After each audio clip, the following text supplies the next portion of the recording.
नमस्कार, news point लेकर हाजिर हूं मैं राजीव। दोस्तों, इंडिया गठबंधन की लोकतंत्र और संविधान बचाने की लड़ाई अब और तेज होती दिखाई दे रही है।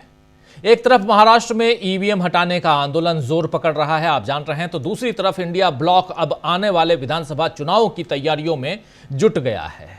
ममता बनर्जी ने कहा ही है कि वो इंडिया को नए सिरे से मजबूती दे सकती हैं। उनके इस बयान का संदेश साफ है कि अभी विपक्ष बीजेपी के सामने और मजबूती से खड़ा होने वाला है। वहीं किसानों के दिल्ली कूच से निपटने में भी बीजेपी के पसीने छूट रहे हैं। दोस्तों, पहले शंभू बॉर्डर पर किसानों को रोकने के लिए कीलें बिछाई गई, आपको याद होगा, आंसू गैस के गोले छोड़े गए और बाद में फूल बरसाने की कवायद भी हुई। यानी बीजेपी इस समय पूरी तरह से उलझन में दिख रही है कि चारों तरफ से खड़ी हो रही चुनौतियों का मुकाबला वो आखिर करे तो कैसे करे। इस बीच बिहार से आई एक खबर ने बीजेपी को और मुश्किल में डाल दिया है। पिछली मोदी सरकार में मंत्री रहे पशुपति पारस को इस बार बीजेपी ने बड़ी चतुराई से किनारे कर दिया था, आप याद कीजिए। लेकिन अब पशुपति पारस, जी हां, नाम आपने सुना होगा, पशुपति पारस जो हैं वो चाचा जी हैं चिराग पासवान के।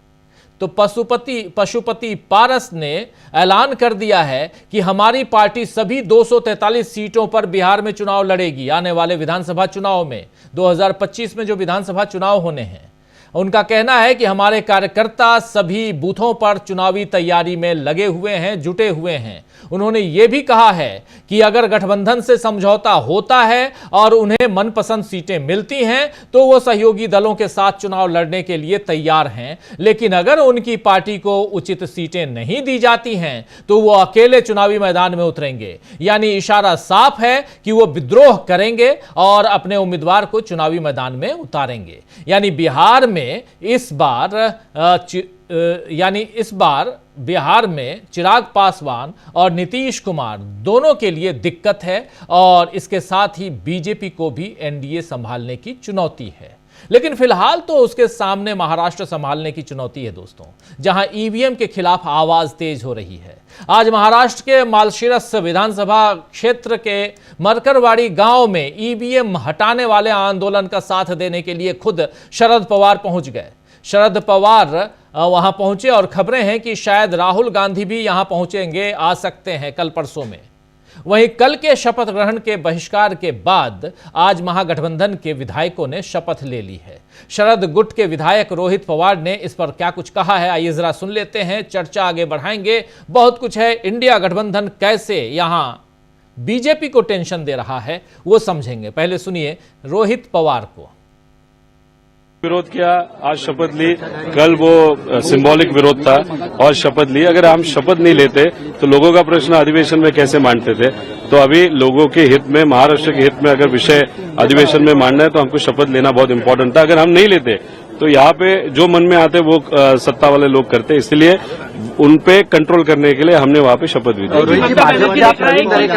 गांधी भी आने वाले मरकरवाड़ी की घटना को लेकर आज दोनों बड़े नेता जो है विजिट करने वाले हैं, किस तरीके से देखते हैं? लगातार देखो, नेता वहाँ पे जाएंगे, अच्छी चीज है, नेता सपोर्ट कर रहे हैं इस आंदोलन में, वो भी बहुत पॉजिटिव चीज है। लेकिन जब तक लोग उस आंदोलन में नहीं आते तब तक उस आंदोलन को ताकत नहीं मिलेगी। लोगों को इस आंदोलन में क्यों आना चाहिए?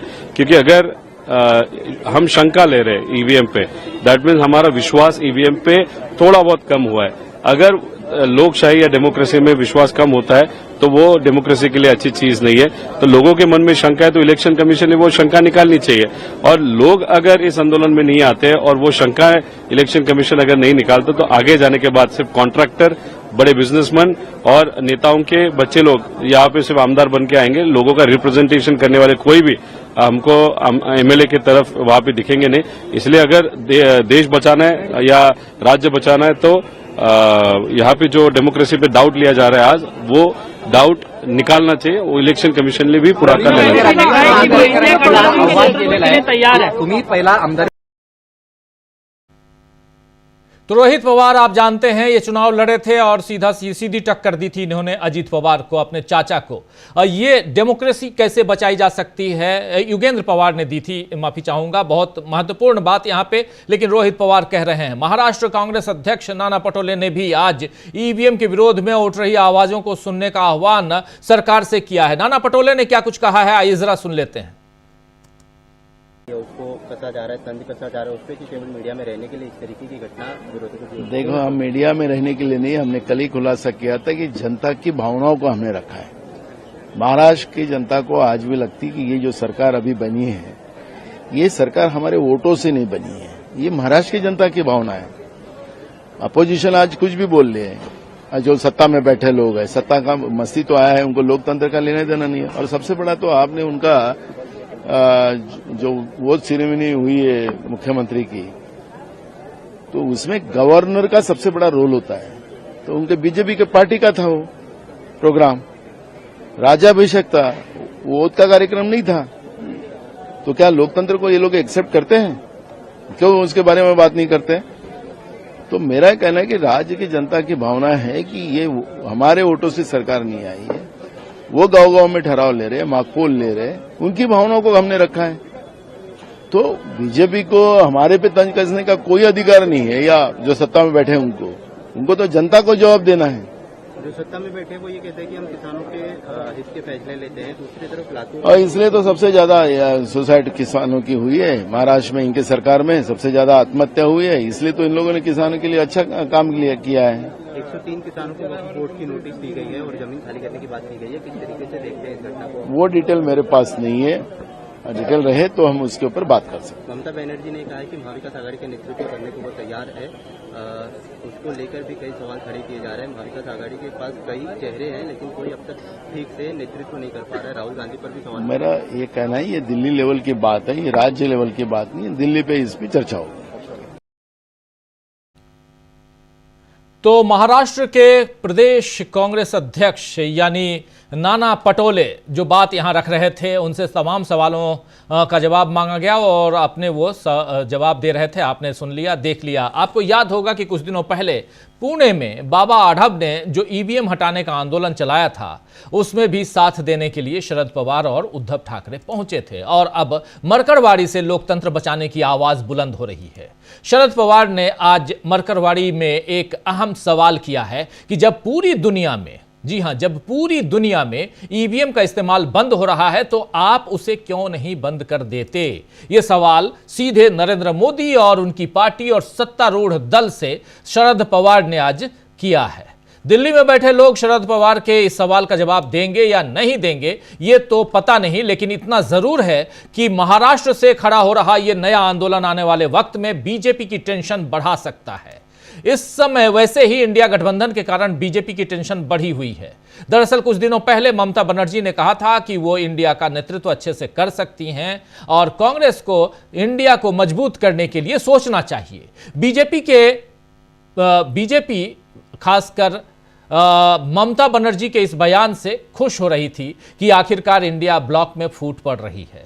लेकिन जिस तरह तेजस्वी यादव, सुप्रिया सुले, शरद पवार, आदित्य ठाकरे जैसे तमाम नेताओं ने ममता बनर्जी को मजबूत नेता बता दिया, उससे जाहिर है कि अभी इंडिया कमजोर नहीं पड़ा है, उसमें फूट नहीं पड़ी है, बल्कि विपक्षी गठबंधन को और मजबूती देने की तैयारी हो रही है। संसद में इंडिया के नेता एक साथ खड़े होकर ही बीजेपी का विरोध करते हैं और अब पूरे देश में यह विरोध नजर आने लगा है। उधर जम्मू कश्मीर में पीडीपी नेता इल्तिजा मुफ्ती ने आज हिंदुत्व और हिंदुइज्म के भेद को सामने लाकर बीजेपी पर प्रहार किया है। आप जानते हैं कि पीडीपी भी इंडिया गठबंधन का हिस्सा है और ऐसे में हिंदुइज्म और हिंदुत्व, इस पर अपनी बात रखते हुए इल्तिजा ने क्या कुछ कहा है वो भी सुन लीजिए। बहुत महत्वपूर्ण है कि कैसे इंडिया गठबंधन के नेता लगातार हमलावर हैं बीजेपी के ऊपर, सत्तारूढ़ दल के ऊपर, और बीजेपी यहां एक माहौल बनाने में लगी हुई है कि इंडिया गठबंधन में फूट है, खत्म हो रहा है। लेकिन पहले इल्तिजा को सुनिए। जिस तरह आपने ट्वीट किया है हिंदुत्व के बारे में, क्या कहेंगे? क्योंकि काफी इस पे रिएक्शन हो रहा है। देखिए, हिंदुत्व और हिंदुइज्म में बहुत फर्क है। हिंदुत्व वो नफरत वाली फिलॉसफी है जो सरवारकर यहाँ इंडिया में फैलाते थे इन द 40s, वे ही यूज्ड टू से कि हम यहाँ एक हेजेमनी एस्टैब्लिश करेंगे हिंदूज की, और वो फिलॉसफी ये कहती है कि India is only of the Hindus and for the Hindus. तो हिंदुत्व और हिंदुइज्म में बहुत अंतर है। Hinduism, like Islam, is a religion that promotes secularism, that promotes love and compassion. So let's not deliberately distort it. और जो मैंने बोला, मैं डंके की चोट पे कहती हूँ कि आजकल जय श्री राम, जिस आप राम राज्य की बात करते थे, वो राम राज्य का नहीं है। जय Shri Ram is a slogan that's bin associated with lynchings. जब आपको किसी मुसलमान बच्चे की पिटाई करनी है, आप ये स्लोगन यूज करके उसकी पिटाई कर रहे हैं। सो इट्स वेरी शेमफुल कि हिंदुइज्म जो रिलीजन है आप उसको डिस्टॉर्ट कर रहे हैं। और मैंने हिंदुत्व को क्रिटिसाइज किया, और मैं डंके की चोट पे कहती हूँ कि हिंदुत्व एक बीमारी है और इस बीमारी का इलाज हमें करना पड़ेगा। जो ये चैंटिंग के अब आप बाकियों को भी सवाल पूछने दीजिए। आई थिंक रोहिंग्यास का यहाँ पर बिजली का और पानी का कनेक्शन काट जी। दिया गया, उसको आप किस तरह से देखते हैं? वेल, इट जस्ट तो सुन रहे थे आप यहाँ इल्तिजा मुफ्ती को, और हिंदुत्व की बात, हिंदुइज्म की बात यहाँ कर रही थी, और साफ साफ सावरकर से लेकर तमाम मसलों को यहाँ उठा रही थी। तो दरअसल दोस्तों, जीतने के बाद भी, जीतने कहें या किसी भी तरह सत्ता पर काबिज होने के बाद भी, ये शायद सही वर्ड होगा, सही सेंटेंस होगा कि किसी भी तरह सत्ता पर काबिज होने के बाद भी बीजेपी को अभी परेशानी बहुत है। और ये परेशानी कौन दे रहा है? तो इंडिया गठबंधन दे रहा है। और ऐसे में किस तरह से उसकी परेशानी और बढ़ रही है, उसकी टेंशन बीजेपी की और बढ़ सकती है, इस पर आइए हम चर्चा करते हैं। हमारे साथ कुछ वरिष्ठ साथी जुड़े हुए हैं, उन सबसे पहले आपका परिचय करवाता हूं और आगे बढ़ते हैं। जरा स्क्रीन पर ले आइए हमारे तमाम वरिष्ठ साथियों को। देखिए, इस वक्त 5 वरिष्ठ साथी जुड़े हुए हैं हमारे साथ। अमलेंदु उपाध्याय जी हैं, प्रशांत टंडन जी हैं, राहुल लाल जी हैं, हमारे साथी जयशंकर गुप्त जी हैं और प्रेम कुमार जी हैं। आप पांचों का स्वागत है, इस्तकबाल है। स्वागत इस्तकबाल आप तमाम दोस्त साथी शुभचिंतक आप सबका, जो अब तक जुड़ चुके हैं उनका भी, और जो जुड़ने वाले हैं उनका भी। सीधे आना चाहता हूं प्रशांत टंडन जी आपके पास। इल्तिजा की बात से शुरू करना चाहता हूं। इल्तिजा मुफ्ती जो बात कह रही हैं, बहुत पते की बात कह रही हैं और बहुत बार ये बातें हो चुकी हैं, लेकिन देखिए मुद्दे कैसे घूम फिर कर वहां आ रहे हैं जहां से बीजेपी को परेशानी होती है। एक तरफ शरद पवार आज थे वहां मरकरवाड़ी गांव में, और उस खबर को आपने देख लिया। दूसरी तरफ आप महाराष्ट्र से अगर जम्मू कश्मीर चलिए तो इल्तिजा हैं चारों तरफ, चाहे उधर ममता बनर्जी का जिक्र हो रहा हो, चाहे अरविंद केजरीवाल या तेजस्वी यादव का जिक्र हो रहा हो, चाहे नीचे जाइए स्टालिन की बात करें, हम कल भी कर रहे थे, इन सब की बात करें तो कहाँ दिखाई देता है इंडिया गठबंधन और कैसे परेशानियां यहां बढ़ती हुई दिखाई देती हैं। इसलिए मैं कह रहा हूं क्योंकि 2 राज्यों के चुनाव हैं, सबसे पहले दिल्ली और उसके बाद बिहार का चुनाव, और बिहार की भी खबर आपने सुन ली। चाचा जी पशुपति पारस जो हैं वो नाराज हैं, होंगे भी, और चिराग पासवान भी अपनी नाराजगी समय समय पे दर्शाते रहते हैं, दिखाते रहते हैं। इसलिए भी, और सबसे बड़ा एग्जाम्पल, इसमें एक बात और जोड़कर आपके पास आता हूं, सबसे बड़ा एग्जाम्पल, सबसे बड़ा उदाहरण एकनाथ शिंदे का है, जो कुर्सी से उतार दिए गए हैं बड़ी जीत दिलाने के बाद भी। मुख्यमंत्री थे, पूरी जिम्मेदारी मुख्यमंत्री की बनती है।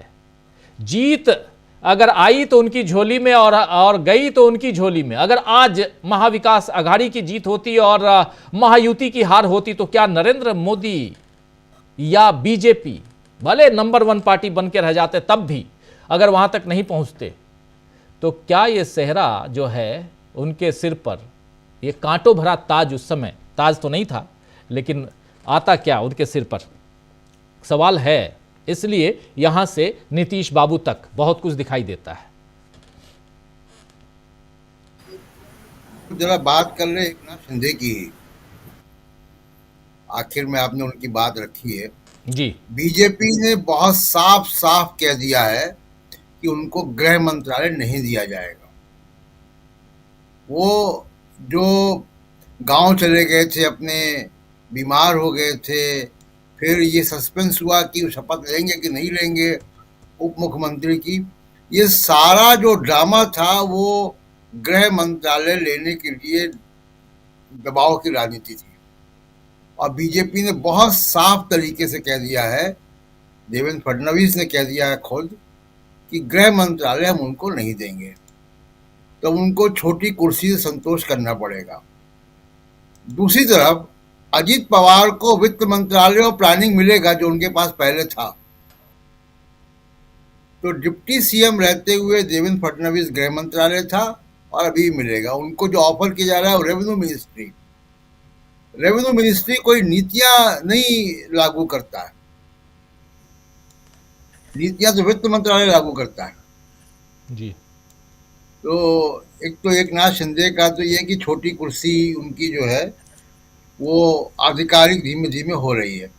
अब बात इंडिया गठबंधन और एनडीए की।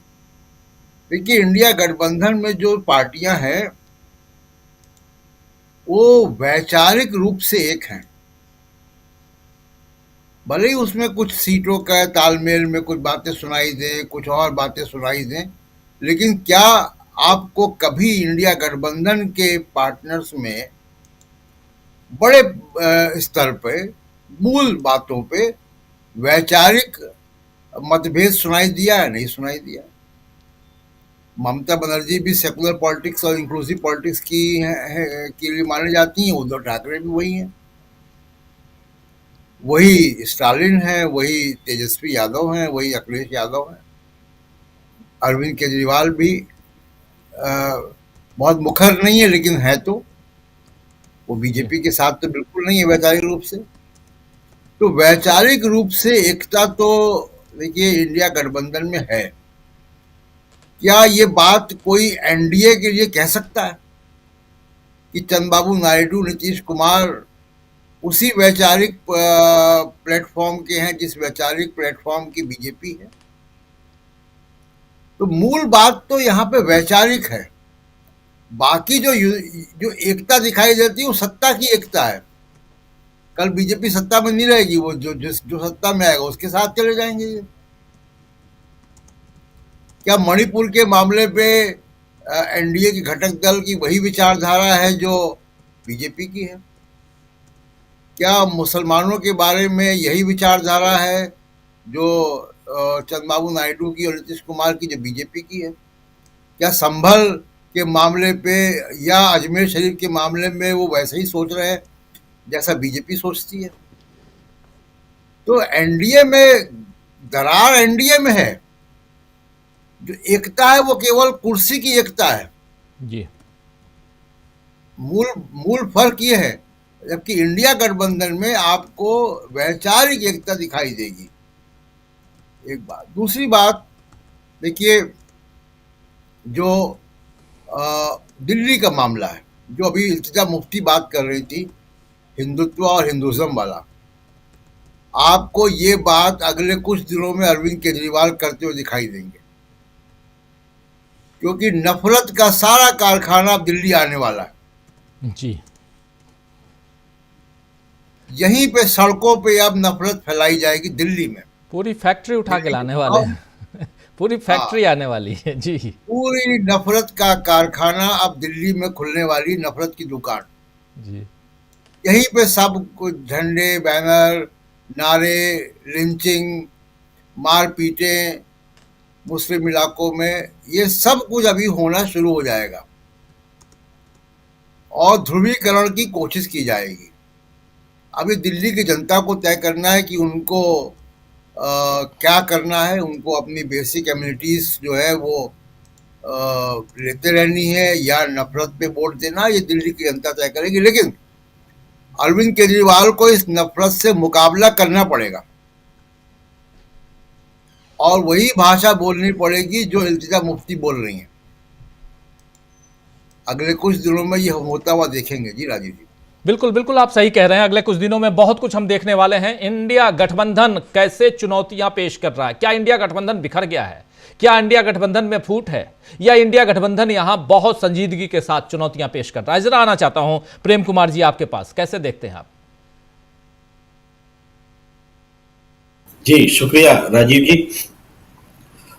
देखिए, इंडिया गठबंधन में लीडरशिप जो औपचारिक होती है वो नहीं है, ये बात तो सच है कि इंडिया गठबंधन का एक संयोजक होना चाहिए। और जब कभी भी लीडरशिप तय होता है तो एक अंतर्द्वंद, एक स्पर्धा, एक अंदर खाने भी एक लॉबिंग होती है। और ये कोई भी गठबंधन रहा हो, कभी भी वो होता है।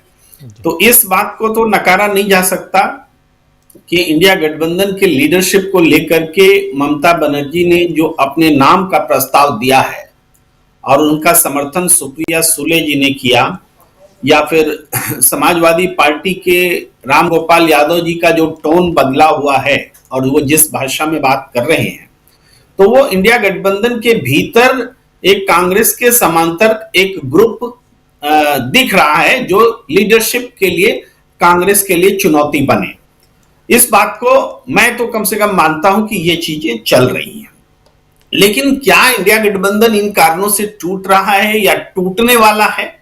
तो यहां पर मैं बिल्कुल सहमत हूं प्रशांत टंडन जी से कि इंडिया गठबंधन के घटक दलों के बीच में कोई सैद्धांतिक असहमति कम से कम नहीं है और इस कारण से इंडिया गठबंधन नहीं टूटेगा। एडमिनिस्ट्रेटिव पॉइंट ऑफ व्यू से कोई नाराज हो जाए, कोई बात हो जाए, किसी की लोकल स्थानीय राजनीति की कोई जरूरत पैदा हो जाए, वो कारण हो सकते हैं। जैसा कि चुनाव के समय पश्चिम बंगाल में ममता बनर्जी ने जो आज इंडिया गठबंधन को का नाम देने का उनका दावा है और सही दावा है, उन्होंने अपने आप को एक तरह से कांग्रेस से दूर किया था, लेकिन इंडिया गठबंधन में बने रहने की व्यवस्था तब भी थी उनकी। अगर वो इंडिया गठबंधन में से अपने आप को अलग कर लेती तो चुनाव नतीजे वो नहीं होते जो उनको मिले हैं, क्योंकि इंडिया गठबंधन का मतलब है एनडीए के खिलाफ एक गठबंधन जो एनडीए की विचारधारा के समांतर राष्ट्रीय स्तर पर एक विकल्प बनने की कोशिश कर रहा है। तो बीजेपी विरोधी या एनडीए विरोधी जो वोट्स हैं वो है इंडिया गठबंधन, और अगर कोई रीजनल पार्टी इंडिया गठबंधन से हटती है तो उस वोट का नुकसान उनको उठाना पड़ेगा, और इंडिया गठबंधन में रहती है तो उसका उस वोट का फायदा उसको मिलेगा। इसका उदाहरण है उत्तर प्रदेश भी, इसका उदाहरण है कि जो समाजवादी पार्टी बीएसपी के साथ चुनाव लड़ी थी, 5 में सीटों पर थी, 5 पर ही रह गई थी पिछले लोकसभा चुनाव में 2019 में, वही समाजवादी पार्टी 2024 में इंडिया गठबंधन में रह करके चुनाव लड़ती है तो उसको 37 सीटें अपने दम पर, और यही बात कांग्रेस के लिए बोले तो कांग्रेस 6 सीटों पर आ जाती है, एक से बढ़ करके जंप लगा करके, दोनों को फायदा होता है। ये भी उदाहरण, ये है इंडिया गठबंधन की मजबूती जो उनको चुनावी फायदे भी देती है। इंडिया गठबंधन ने सरकारें भी बनाई हैं, जम्मू कश्मीर में इंडिया गठबंधन जीता है, झारखंड में इंडिया गठबंधन जीता है, और जहां हार हुई है वहां भी उसी तरीके से बातचीत हो रही है कि इंडिया गठबंधन की हार हुई है तो क्यों हुई है और हराने के लिए कौन कौन से फैक्टर्स इसमें काम कर रहे हैं। तो हम यहां पर देखते हैं कि इंडिया गठबंधन की संघर्ष से मजबूती आती है, इस बात को ध्यान में रखें। ये भी अंदरूनी संघर्ष भी एक तरह का संघर्ष है। कांग्रेस जो कि अघोषित रूप से इंडिया गठबंधन का नेतृत्व कर रही है, वो कांग्रेस को इस तरह के संघर्ष का भी सामना करना पड़ रहा है, और इससे वो पार्टी मजबूत होगी, कमजोर नहीं होगी, ये आप समझिए। इसके अलावा दूसरी तरफ एनडीए गठबंधन में आप देखते हैं, आपने सही कहा कि जिस लोक जनशक्ति पार्टी को बीजेपी ने तोड़ा था, पहले उनके सांसदों को वही पशुपति पारसनाथ के नेतृत्व में समर्थन लिया था, और जब विधानसभा चुनाव आया तो उन्होंने उनको छोड़ करके लोक जनशक्ति पार्टी के साथ, और आगे भी लोकसभा चुनाव में उनको मूल पार्टी बनाया। ये सारी चीजें हैं। लोकसभा चुनाव में, मुंह से विधानसभा निकल गया, लोकसभा चुनाव में उनको बनाया था और ये बदल लिया, तो आज वो पार्टी को उन्होंने तोड़ा, उसके परिणाम दिख रहे हैं। उनके साथ ही एनडीए से अलग होते चले गए। ये कुछ जरूर है कि नीतीश कुमार का इंडिया गठबंधन छोड़ना और एनडीए गठबंधन में जाना एक राष्ट्रीय राजनीति में भी एक प्रभाव छोड़ गया। जिन्होंने संविधान का नारा दिया था बचाने का, क्षमा कीजिए, आरक्षण को लेकर के या आबादी के हिसाब से आरक्षण हिस्सेदारी मिले, इसको लेकर के जो जातीय सर्वेक्षण की बात कही थी, पहल की थी, तो वो जिसको इंडिया गठबंधन ने अडॉप्ट किया, एक तरह से नारा बनाया, वो जरूर नीतीश कुमार के हटने से नुकसान हुआ इंडिया गठबंधन का, ये दिखता है। चुनाव के बाद भी बैसाखी वही बनी। मगर आज की जो राजनीति पर हम वापस लौटते हैं तो आज की राजनीति में अगर जो घमासान हम देख रहे हैं, जो बराबरी की टक्कर देख रहे हैं, संसद के भीतर हो या संसद के बाहर, संसद के बाहर भारतीय जनता पार्टी कहीं संघर्ष करती देखती ही नहीं है। इवन वहां भी जहां वो अपोजिशन में है, वो जो भी संघर्ष करती दिखती है, राष्ट्रीय स्तर पर जो उसका नरेशन है, जो उसकी गठजोड़ है पूंजीपतियों के साथ में, और जो इलेक्टोरल विन वो पाते हैं, उसकी ताकत उनके साथ है, डबल इंजन सरकार की ताकत है, दौलत की ताकत है, वो दिखती है। लेकिन संघर्ष की ताकत आज भी इंडिया गठबंधन के पास ही नजर आती है। आज शरद पवार संघर्ष कर रहे हैं। अगर वहां उस गांव में जहां पर के बैलेट पेपर से वोट डालने की कोशिश हुई और असफल कर दिया गया, वहां संघर्ष ईवीएम हटाने और बैलेट पेपर लाने का चल रहा है। या राहुल गांधी भी उस संघर्ष से जुड़ने वाले हैं, वो जयपुर में भी आज थे। ये हर दिन का एक कि कुछ न कुछ बात, कुछ न कुछ संघर्ष जो है दिखता है संसद के भीतर। जब अडानी मोदी एक हैं का नारा लगाते हैं, तो ये संघर्ष करती हुई इंडिया गठबंधन जो आज दिख रही है, 2024 के लोकसभा चुनाव से पहले ये अपोजिशन नहीं हुआ करता था, कमजोर हुआ करता था, और आज मजबूत अपोजिशन के साथ में इस सत्ता का सामना हो रहा है। इसलिए बीजेपी की टेंशन बढ़ी है। इंडिया गठबंधन ने वास्तव में बीजेपी की टेंशन बढ़ा रखी है और लगातार बढ़ा रही है। जी राहुल लाल जी, आप इसको कैसे देखते हैं? इंडिया गठबंधन को लेकर जो बातें हो रही हैं, और 3-4 महत्वपूर्ण मुद्दों को मैं यहां रख रहा हूं, जिसमें सबसे बड़ी बात कि इंडिया गठबंधन के कारण कैसे बीजेपी की टेंशन बढ़ रही है, या इंडिया गठबंधन ने कैसे बढ़ा दिया है बीजेपी की टेंशन को, वो, और उसमें सबसे बड़ी चीज कि महाराष्ट्र का चुनाव हो या हरियाणा का चुनाव हो, इस चुनाव में इंडिया गठबंधन, हरियाणा में तो सीधा सीधा कांग्रेस पार्टी थी तो कांग्रेस की हार, महाराष्ट्र में गठबंधन की हार हुई, और लेकिन इस हार के बाद भी यहाँ एक कहें तो उत्साह में कहीं कमी नज़र नहीं आ रही है। और ये जो परिणाम है, ये जो रिजल्ट है, वो भी संदेह के घेरे में है, सवालों के घेरे में है। इसलिए भी अब बिहार की तरफ अगर आप देखिए तो बिहार में कहीं ना कहीं बहुत सारी चीज़ें नज़र आती हैं जो सिमिलैरिटी की तरफ आपको, जो आप एक नाथ शिंदे के करीब लाती है नीतीश कुमार को। और इसीलिए ये कहा जा रहा है कि अगर ममता बनर्जी आ जाती हैं, इंडिया गठबंधन का नेतृत्व संभालती हैं, तो नीतीश कुमार दौड़े चले आएंगे इंडिया गठबंधन के साथ, ये भी कहा जा रहा है। और नहीं संभालती हैं तब भी नीतीश कुमार एक रास्ता खोज रहे हैं अंदर खाने। कई बार उनकी बातचीत लालू प्रसाद यादव, तेजस्वी यादव से हुई है, यह भी कहा जा रहा है। पशुपति पारस हो, चिराग पासवान हो, ऐसे तमाम नेता, और कहीं ना कहीं वो परेशान नजर आ रहे हैं। चुनाव से पहले ये तमाम गतिविधियां क्या कहती हैं, इसके पीछे की रणनीति क्या है, सियासी तिकड़में और सियासी समीकरण क्या हैं, जरा बताइए राहुल लाल जी। राजीव जी, प्रधानमंत्री का बयान अगर लोकसभा चुनाव में हम लोग सुनते थे तो उन्होंने क्या बयान दिया? उन्होंने ये बोला था 4 जून को जब चुनाव परिणाम आएंगे तो इंडिया अलायंस खत्म हो जाएगा, ये गठबंधन होगा ही नहीं। और आज हम लोग दिसंबर में बात कर रहे हैं। राजीव जी, आप सोच के देखिए कि सत्ता तंत्र भारतीय जनता पार्टी के साथ है, तमाम उद्योग जगत उनके पास है, गोदी मीडिया उनके पास है, लेकिन 4 जून के परिणाम से अगर हम लोग दिसंबर तक आ जाए तो भी वो कितने सांसदों को अपने तरफ कर पाए। तमाम लोग बीजेपी के भीतर के लोगों को आश्चर्य लग रहा है कि एक निर्दलीय सांसद वो अपने तरफ नहीं जोड़ पाए। जो भारतीय जनता पार्टी के नेता और देश के प्रधानमंत्री ये लाइन कहते थे कि इंडिया अलायंस नहीं होगा। इंडिया अलायंस में अगर मान के चलिए कि नेताओं को लेकर होड़ लग रही है कि कौन नेतृत्व करेगा, राजीव जी होड़ कहां पे लगती है? कोई सूखे जगह पे जहां पे कि कोई जिसका भी कोई मतलब नहीं हो, जिसकी कोई प्रासंगिकता नहीं हो, वहां पे क्या कोई होड़ लगने की कोई संभावना होती है उसमें? आज के समय में अगर मैं देखूं तो भारत में जनमानस का समर्थन, चुनाव में हार जीत जो भी चीजें हो रही है, लेकिन जो कहते हैं कि जो एक लोकप्रिय जनमत जो चीजें दिख रही है, जो हम लोग आंखों से देखते हैं, वो लोकप्रिय जनमत सीधे सीधे इंडिया अलायंस के साथ खड़ा है। और यही कारण है कि इंडिया अलायंस में अब राजनीतिक नेतृत्व के लिए दावेदारी हो रही है। राजीव जी, ये तो अगर इंडिया अलायंस के लिए अगर लोकप्रियता नहीं होता, जनता में इनका समर्थन नहीं होता, बीजेपी के लिए ढोल बाजे नगाड़े बज रहे होते, तो यहाँ पे तो फिर राजनीतिक नेतृत्व के लिए कोई प्रश्न ही खड़ा नहीं होता, कोई दावेदारी करने के लिए भी नहीं आता।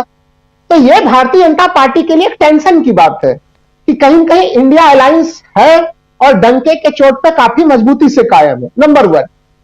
नंबर 2 चीज कि देखिए, चाहे वो परिणाम हरियाणा के हो, चाहे वो परिणाम महाराष्ट्र के हो, जिस तरह से महाराष्ट्र का एक छोटा सा गांव मरकरवाड़ी, जिसको कि चुनाव परिणाम से पहले देश दुनिया के लोग जानते भी नहीं था, आज वो गांव अपना अंतर्राष्ट्रीय पहचान रख रहा है। वो छोटा सा गांव देश के मतदान सुधार के लिए बड़ा सा संदेश दे रहा है। आज शरद पवार जा रहे हैं वहां पे, राहुल गांधी जाने की योजना बना रहे हैं। यह दिखा रहा है कि एक तो जनमानस किस रूप में है। बीजेपी लगातार आरोप लगाती है राजीव जी कि जो जहां हार जाते हैं वहां पे आप सवाल खड़े करते हैं। क्या मरकरवाड़ी में इंडिया अलायंस हारी थी? अरे वो तो जीती थी, लेकिन फिर भी वो लड़ रही है। वहां की जनता लड़ रही है कि भाई कम मार्जिन से जीत क्यों हो गई मालसीरस विधानसभा सीट पे। तो ये एक सोचिए कि नैरेटिव कितना जबरदस्त बदला है, लोगों की सोच कितनी बदली है। हार तो छोड़ दीजिए, अगर हम जीते भी और सही मार्जिन से हमारी जीत नहीं हुई है तो हम उसे भी स्वीकार करने के लिए तैयार नहीं। और उस छोटे से गांव में प्रशासन को वहां पे कर्फ्यू लगाना पड़ रहा है, लोगों के ऊपर केस मुकदमे करने पड़ रहे हैं, गिरफ्तारियां करनी पड़ रही है। यह है जनता के तरफ से चुनौती, और यह है इंडिया अलायंस के तरफ से केंद्र सरकार को चुनौती और इलेक्शन कमीशन ऑफ इंडिया को चुनौती। जो आपने कहा इल्तिजा मुफ्ती की तरफ से जो तमाम बयान आ रहे हैं, सोचिए रतलाम से जो वीडियो वायरल हो रहे हैं, वो जिस तरह से जय श्री राम के नारे का प्रयोग करके जूते चप्पल छोटे छोटे नन्हे मासूमों को मारा जा रहा है, तो एनडीए गठबंधन में कितने लोग डंके के चोट पर से स्वीकार करेंगे इसे? तो जो विचारधारा का अंतर है वो बहुत बड़ा अंतर है।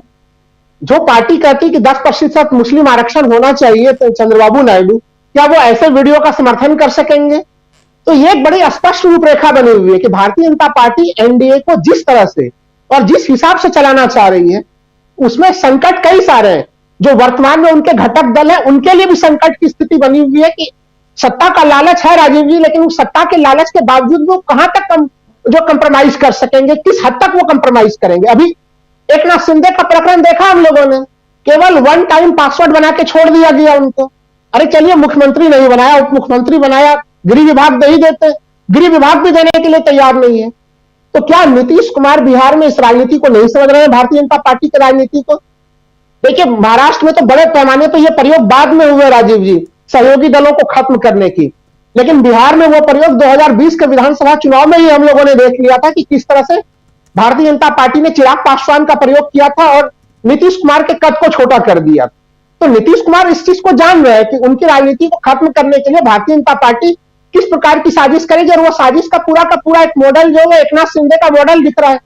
वो तस्वीरें एकनाथ शिंदे के, वो वीडियो वायरल हो रहे हैं, तमाम तरह की चीजें हो रही है जिसमें चीजों को देखा जा सकता है। प्रधानमंत्री उनको कोई ज्यादा तवज्जो देते हुए भी नजर नहीं आ रहे हैं। शपथ ग्रहण समारोह में हम लोगों ने देखा इन सारी चीजों को। तो वो मैंने पहले भी आपके कार्यक्रम में कहा था राजीव जी कि जो महाराष्ट्र में चीजें चल रही है और जो मैच फिक्सिंग का मामला चल रहा है, जनता इसे मैच फिक्सिंग ही मानती है कि मैच फिक्सिंग में कुछ ऐसे आंकड़े लेके आ जाइए कि सहयोगियों की जरूरत ही ना पड़े। आप अगर अजीत पवार के सारे इच्छाओं को, उनको आप उसी रूप में रखने के लिए तैयार हैं। अजीत पवार के इच्छाओं को पूरा किया जा रहा है, लेकिन एकनाथ शिंदे के इच्छाओं को पूरा नहीं किया जा रहा है। वही कारण है कि अब एकनाथ शिंदे की जरूरत नहीं बची, जबकि अजीत पवार को इसलिए भी अभी साथ में रखा जा रहा है कि अभी कांग्रेस और अन्य जो उदारवादी दलों का जो स्वरूप है उसको समाप्त करने की कोशिश करने तक उनको सांकेतिक तौर पर उन्हें रखने का प्रयास है राजीव जी वहां पे। तो ये पूरा का पूरा मामला है, और इस पूरे घटनाक्रम से जो चीजें स्पष्ट हो रही है, स्पष्ट ये हो रही है कि चाहे भारत का उत्तरी हिस्सा हो, जम्मू कश्मीर की स्थिति को देखें, चाहे भारत का बिल्कुल पूर्वोत्तर का हिस्सा मणिपुर से जो चीजें निकल के आ रही है, पश्चिम बंगाल से चीजें जो आ रही है निकल के, चाहे वो गुजरात के उपचुनाव के जो नतीजे आए उसने जो संदेश प्रदान किए, दक्षिण में कर्नाटक के नतीजों ने जो संदेश प्रदान किया, महाराष्ट्र ने जो संदेश दिया, चाहे तमिलनाडु की राजनीति में जो चीजें हो रही है।